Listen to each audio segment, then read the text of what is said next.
All the Young Jews by MsKingBean89, Chapter 10, First Year, History. Saturday, 23rd October 1971. Did you just never get taught? Remus shrugged, tired and frustrated. It was a week after the flying lesson and Sirius had gotten him on his own again. He'd been sitting quite happily on his bed, flicking through one of James's Quidditch magazines. He liked the moving pictures, even if he didn't understand the rules, and it was the closest thing to telly they had at Hogwarts. I got taught, he replied, turning the page, hoping Sirius would take the hint and get lost. He didn't. Remus closed the magazine. I got taught, he repeated, just didn't learn properly. When I look at the words, I don't think I say what everyone else does. It doesn't make any sense. All the letters keep jumping around and changing. Teacher said I was just thick. No one had made much of a fuss about his problems with schoolwork at St. Edmund's. They'd barely had any homework since no one did it anyway. Lots of boys had problems. Either they couldn't or wouldn't be taught. It wasn't as if anyone expected much either way. But how have you been doing it? Sirius was like a dog with a bone. Doing what? Well, everything. All your work here at Hogwarts. Remus looked at him as if he was the one who was stupid. Sirius, I haven't been doing it, in case you haven't noticed. I'm in detention every night.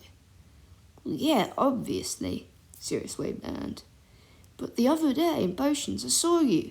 Didn't take any notes, didn't even look at the book or the blackboard, and you still prepared all of the ingredients for the cure for boils perfectly. Slughorn gave you 5 points. Remus felt himself blush at the memory. He wasn't used to getting praise from teachers. Oh, that was easy, he shook his head. Sluggy told us how to do it the lesson before. I just remembered it. Bloody hell, you must have a brilliant memory then. Remus shrugged. He supposed that was true. His teachers at St. Edmund's had remarked more than once that he knew an awful lot of words for someone so dim-witted.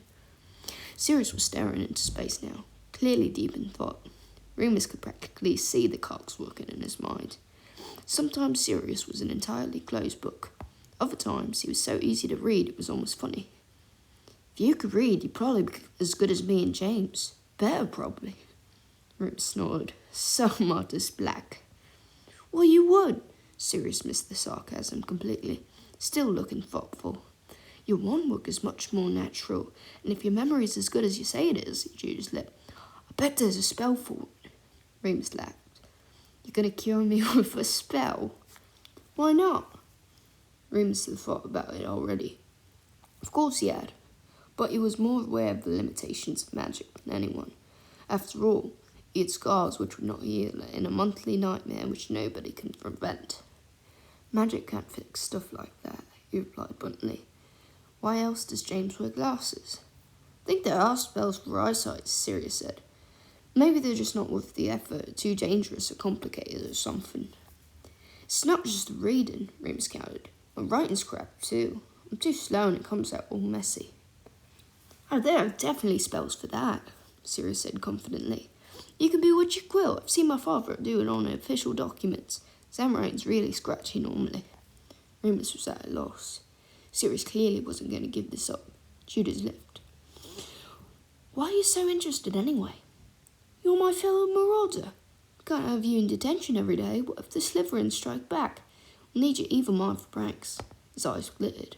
Speaking of, I'm assuming you haven't done your hysteria homework yet. No.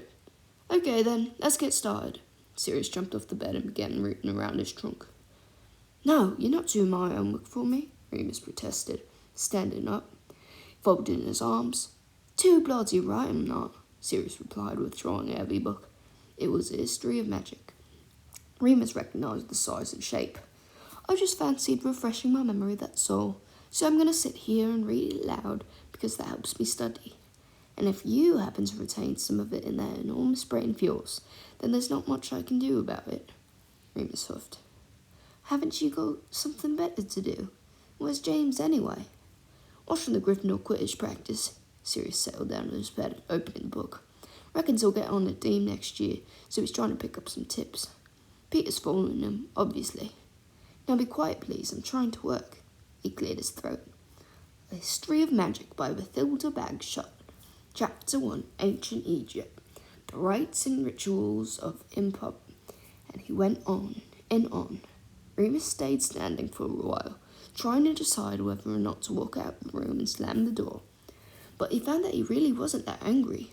It was difficult to stay angry with Sirius, no matter how annoying he was. So Remus sat down and listened. Turned out that history wasn't that boring after all, not when you understood the basics. Plus, Sirius was considerably more animated than Professor Binns. His voice was clear and steady, never stumbling over the more complicated words or phrases, as if he had read the book 100 times. Remus had once heard him tell James that he was fluent in Latin and Greek. The Black family apparently took pride in that sort of thing. On he ploughed, chapter after chapter, from the gory Egyptian resurrection charms to the cryptic Greek oracles to magical Mesopotamian priestesses. The ancient world opened up in Remus's mind, and he found himself lying back on his bed, arms behind his head with his eyes closed, letting Sirius lead him through time. Eventually, the other boy's voice was almost hoarse, and he spoke just above a whisper. Evening had closed around them, and the common room was bathed in golden orange glow in the sunset. Halfway through Chapter 5, Tiberius and the Advancements of Roman Battle Magic, Sirius let out a quiet cough and put down the book. "I don't think I can study any more today," he croaked. Remus's eyes snapped open. He sat up, blinking. "That's okay," he said quietly. "It's dinner now. I'm starving." They both got up, stretched, and headed downstairs. James and Peter were waiting for them at the Gryffindor table in their usual seats. "How was practice?" Sirius asked, after draining a goblet of pumpkin juice. His voice had almost returned to normal, only sounding slightly strained. "Cracking," James replied cheerfully, spearing up a sausage on the end of his fork and using it to scoop up some mashed potato. "How come you didn't come?" "Homework," Sirius replied, pouring gravy over his own mash. As they finished their dinner, James regaled them with blow-by-blow account of the Quidditch practice, listing every player on the team, their strengths and faults, their techniques, and what he would do to improve them. Peter interjected only occasionally with his own opinions, which barely differed from James'. Pudding was millionaire shortbread, which neither Sirius or James liked. Remus thought they were mad and took their distaste as evidence of their snobbery. He'd have eaten theirs too, but Peter got there first, scoffing a lot. "I've got some sweets," the smaller boy offered, digging in his robe pocket and withdrawing a bulging brown bag. "Mom sent them. Help yourself." "Cheers, Pete," he dug in, munching their way through Fizz and Whiz Beach, chocolate frogs, and flavour-changing gobstoppers happily. Remus helped himself to a few as well, until they all felt quite sick. "What homework were you doing?" James asked, scratching his chin distractedly. "I thought we'd finished everything this week." "Yeah, I was behind on history. I had to go back and check something." Sirius was scratching too, near his collarbone. Watching them made Remus start to itch. The back of his hand tickled as if a small insect was crawling over him. He suddenly thought of the itching powder and looked down. He nearly screamed.